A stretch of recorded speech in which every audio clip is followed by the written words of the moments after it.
If you stretch on a daily basis, even for 10 or 15 minutes, the muscles learn to adapt to that particular movement, and they learn how to relax. We have a stretch reflex that holds us back from stretching too far. If we go too far in the stretch, all of a sudden that stretch reflex says, uh-oh, that hurts, don't do that.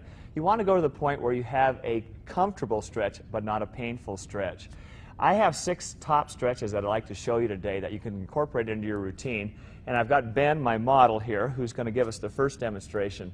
This first one's called a lying leg crossover, and for most of us, we have a lot of tightness all the way through our low back and our hips and our glutes, and this really targets your glute muscles, and there's several different permutations from that particular stretch. So I'm going to have Ben start on his back here and just come into the lying leg crossover. It's in a sit-up position. I'm just going to have Ben bring his right leg over the top. Now in this first movement, all we're going to do is just elevate his down leg, and that just cues your glutes initially. So what we're feeling right now is that we can feel that glute, and Ben, you can kind of point to the spot where you feel a little bit of tension just right in the glute right there. Now we can add to that load by putting his arm on the inside of his knee and actually pushing away and simultaneously pulling up with this hand, and the idea in doing the stretching is to stretch the muscle in slightly different planes. So we can push away. We can also change the position by bringing the hand around to the outside of the knee and pulling the knee towards the inside of the chest as if a crossover move.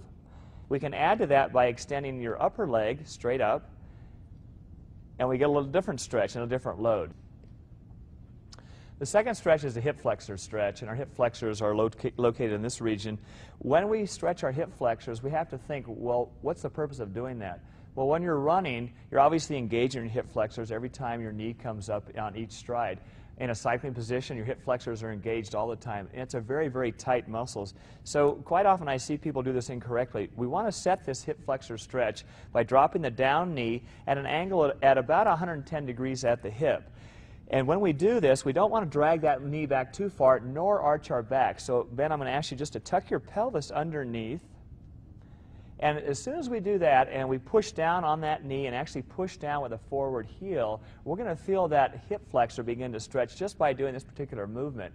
Now we can add to the stretch by elongating the arm on the down leg. So just raise your arm overhead, and we can initiate that stretch and get a little greater stretch through that hip flexor. And finally, just give a little bit of lean forward, about 1 inch or 2 inches. Stop. That's good right there. And now we have a really perfect stretch for that hip flexor. This third stretch is the perfect piriformis hip glute stretch. Big mouthful, and it can be done a lot easier than trying to say it. The starting position for this stretch, I have Ben with his hands directly in front of his shoulders, just outside shoulder width, arms straight, chest real high, and chin high looking forward. Try not to arch the lower back. The heel actually is right in the crotch, and we're going to move that heel underneath our quad on the opposite leg in just a second. So on the first part of the stretch, you can actually push down on the opposite side as if pushing down with his hips, and you can actually get a little bit of hip flexor stretch to initiate that. The back leg is extended straight out behind with the toes pointed. Now I'm going to have you move your heel underneath your quad, Ben. Now as we do this, I'm going to gradually have him begin to rotate to this outer side to bring his glute down towards the floor. So he's going to slowly rotate towards me, keep his arms pretty straight as he's doing this, bring his glute all the way down to the floor, and then just rotate back up 2 or 3 inches. So it's a very slow pulse where you're actually stretching it through that 2 or 3 inch range, where you can feel the muscles around your hip and that ball joint of your hip begin to stretch and also relax. This fourth stretch is a partner hamstring stretch. You can also do this by yourself if you have a large towel or a belt by looping it around your heel, and I'll show you how it's done. I've got Mel on the ground here, and Ben's going to stretch her. When we start this stretch, you want to make sure that to take the tension off your low back, you start with a bent knee position. You can gradually extend your down leg, but not to full extension when you're doing this stretch. So we're going to have Mel lift up her right leg, and Ben, I'd like you to grab around her heel cup, and also to put your hand on top of her foot so that her ankle's in a dorsiflex position. Now, when we're in this stretch, ideally we want Mel's leg to be nice and straight, and we can pulse this stretch, so we can just ease up just a little bit on it and allow her to come back, and then go forward again, and we'll see if we can increase her range of motion. Go ahead and push, Mel. 1, 2, 3, 4, 5, 6. Relax and bend. You see if we can just increase that range, and I can see it fairly well. We've gone to just shy of 90, now to about 110. And you're starting to wiggle a little bit, so we're probably at the point where you can feel a fair amount of discomfort, but it doesn't hurt. This fifth stretch is a partner quad stretch, and quite often you see athletes out on the track or before their run or after their run stretching their quad like this, and I'm going to use Mel as my support here, reaching up, grabbing their leg, and pulling their leg up. Well, this stretches primarily the lower part of your quad, but it doesn't put your hip in hip extension. So when we set this position up, the first thing we want to do is to make sure Ben pushes his hips forward slightly, okay, tucks his pelvis underneath without arching his back.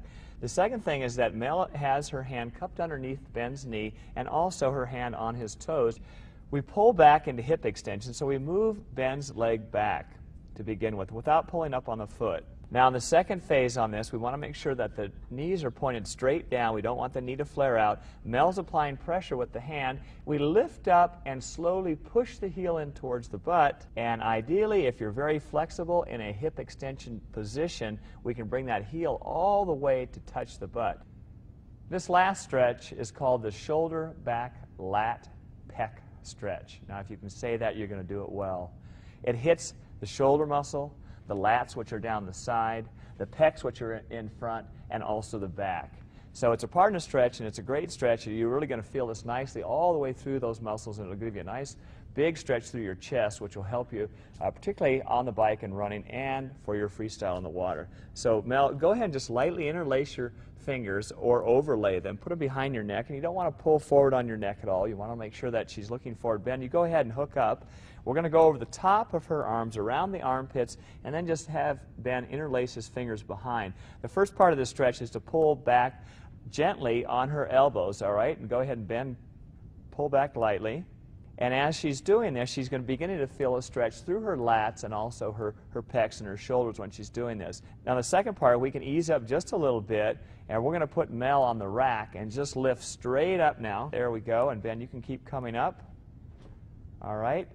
And go ahead and ease up again, but don't let go. Now this last one, we're just going to try to incorporate a slight half twist on this. So we're going to pull up on the left side and let the right side drop down. So go ahead and just twist, and we're pulling up, and we're going to feel it stretch all the way down. In fact, you're going to feel it stretch all the way down to your hip joint, and we'll go to the other side.